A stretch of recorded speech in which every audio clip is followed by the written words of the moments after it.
on this spiritual resiliency video. I'm Chaplain Liu from 633rd Air Base Wing Chapel. And I'm Emma Rice from 633rd MDOS Pediatric Clinic. In ancient Chinese philosophy and medical practice, there's a concept called the 5 elements theory. The 5 elements, wood, fire, earth, metal, and water, are believed to be the fundamental elements of everything in the universe between which interactions occur. And each element has its own characteristics and associations with the different aspects of nature, such as direction, season, color, shape, and so on. When I think of being resilient, I can't help to notice the level of resiliency in nature. And I believe when nature was created, it was also intended to teach us about life.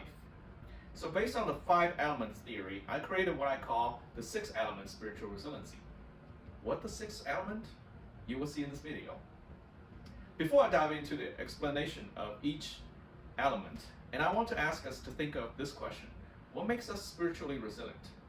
To me, being spiritually resilient means achieving the ultimate harmony and balance. In order to become spiritually resilient, we will continue to generate and to overcome. The generating process will promote development, while overcoming the process will retrain development, and hence to achieve the ultimate harmony and balance. Now, let's take a look at how each of these elements can teach us about spiritual resilience. The element of wood. This element is called the resilience of growth. First, let's look at the characteristics of wood. It's highly versatile, it is relatively light in weight, it has good strength in both tension and compression. It is somewhat rigid and tough. It can be bent or twisted into special shapes. When it's finished, its surface is pleasant to the touch, and the visual patterns provided can be of great beauty. Life stress can come from anywhere at any time. Work, family, school, relationships, just about anything can be a source of anxiety in our daily lives. I think we can all agree that it doesn't feel good to experience such tension and compression if we don't have the strength to endure it. So how does wood gain its rigidness and strength? Let's look at the growth of a tree trunk. The growth of a tree trunk takes place primarily by the multiplication of cells on either side of a thin layer called the cambium, which is immediately under the bark. From the inner surface of the cambium is deposited new wood, which increases the volume of the tree. Each year, a layer of wood is deposited outside the previous wood of the trunk and branched by this tissue, which at the same time generates the bark from its outer surface. The smaller the tree trunk is, the easier it will be snapped when the storm comes. The cambium in our life can describe a season, direction, and phase. We need to allow that seasonal process to take place in order to grow stronger. We need to remember that there is a season for everything, a time to be born and a time to die, a time to plant and a time to uproot, a time to tear down and a time to build, a time to embrace and a time to refrain. When the time and season arrives, will you be ready spiritually? Will you accept the reality of change, or will you run away from it as long as you can? If we choose to embrace the challenge, we grow stronger. Once we complete this season of challenge, we add to ourselves another layer of cambium. The more cambium we add, the thicker our tree trunk grows. Hence, the more resilient we become when the next storm comes. The element of water. I call this the resilience of focus. Water seems so common to us, but indeed very important to maintain human life. We can go about 3 weeks without food, but we can't survive 3 days without water. Let's look at what different amount of water can do. A drop of water seems insignificant. A bucket of water will make you feel the weight. A pot of water offers some resistance. A pool of water presents a barrier. And a river of water can carry us away. And an ocean of water can swallow us. We may think we are insignificant and powerless to make a difference or change our circumstances in life. But it all depends on how we can focus on what can be done. And here are some tips on how to build your spiritual resilience by adding every drop of water you can. Number 1, developing spiritual routines. When we nurture our spirituality on a regular basis, it is like adding drops of water into a bucket, and soon it will overflow into a pool of water, a river, and even an ocean one day. And this is to build that spiritual anchor so that you can handle the pressure coming from the real world. And number 2, memorization of positive thoughts. When the crisis hits us, it's hard to think of anything encouraging or positive. Your spirit is down and needs to be uplifted. And if you have quotes that you memorize, that you will be able to use them to uplift your spirit. And number 3, building spiritual allies. It is important to share and encourage each other to grow together spiritually. Two is always better than one. It's like water being accumulated, and which can increase the power and meaning of your works. The element of fire. This element is called the resilience of passion. When I think of fire, I visualize a flame generating heat to affect its surrounding. But in order to keep the fire going, a certain percentage of fuel and oxygen are necessary. When fuel reacts with oxygen, it causes combustion to release heat energy. So what fuels our life? What are the things in our life we find meaningful to engage in? What keeps a flame going in your life? What will lead you to combust your energy?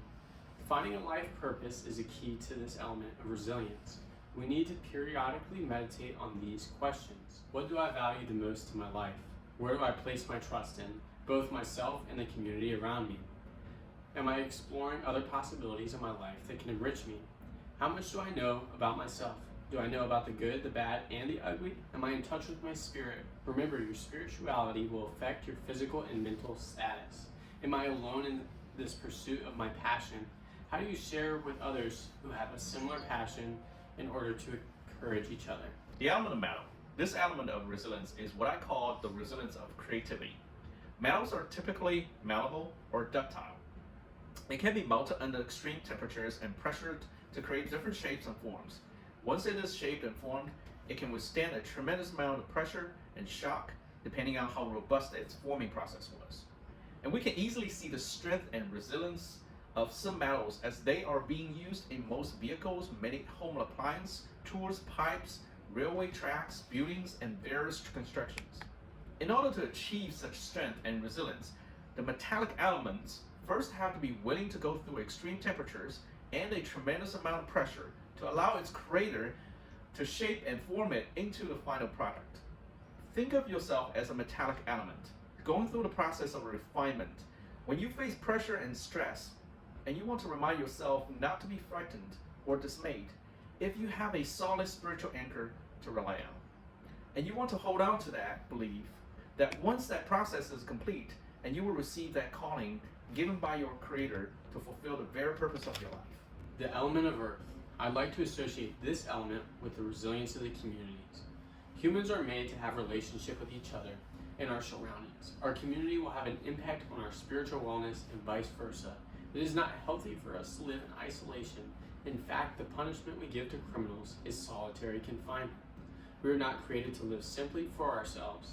In fact, when we give generously, it makes us feel good about ourselves. Reports have shown that giving to others has improved people's health, particularly those suffering from chronic illnesses. When we do the right thing to cultivate the community around us, we will be able to benefit from it one day. When we take good care of our spirituality, we will enjoy long-lasting joy, peace, goodness, gentleness, and self-control. When we exercise kindness, strive to be the peacemaker, sustain from engaging in harmful practices, generously meeting the needs of others, we will eventually be surrounded and uplifted by the support we need when a storm is coming our way. The element of love. And this final element of resiliency is what I call the resilience of truth. If our love is full of lies and hatred, eventually we're not able to resist the backlash of the consequences of our wrong choices. And our hearts need to be in line with the universal truth in order to maintain our spiritual health. And so, whatever is true, whatever is honorable, what is just, what is pure, whatever is lovely, and whatever is commendable is worth our attention. This is what I call the sixth element, spiritual resiliency. I hope this will help you to find your ways to ensure the wellness of your spiritual fitness. To help us to practice such fitness, we want to present you with the spiritual fitness photo scavenger hunt here. To participate in this scavenger hunt, we will provide you with a list of zoomed-in photos of an item related to one of these spiritual resiliency elements mentioned here in this video. Your challenge is to walk around the perimeter we set for you to find the item and take a picture of it with yourself. Each of these items is tagged with certain points and color-coded for its level of difficulties. Once you collected all the item photos you can, and you will need to upload them onto a special group folder called Langley Air Force Base Chapel Scavenger Hunt we created for you for this event on JBLE Langley Air Force Base Chapel's Facebook page by May 17th, 1800. The hunt will begin on May 15th at 0800. The clue sheets and score sheets will be posted on the same Facebook page 30 minutes before the start time. The winners will be announced on May 20th to receive their awards. And please practice the proper social distancing rule when participating in the scavenger hunt. Be safe and have fun.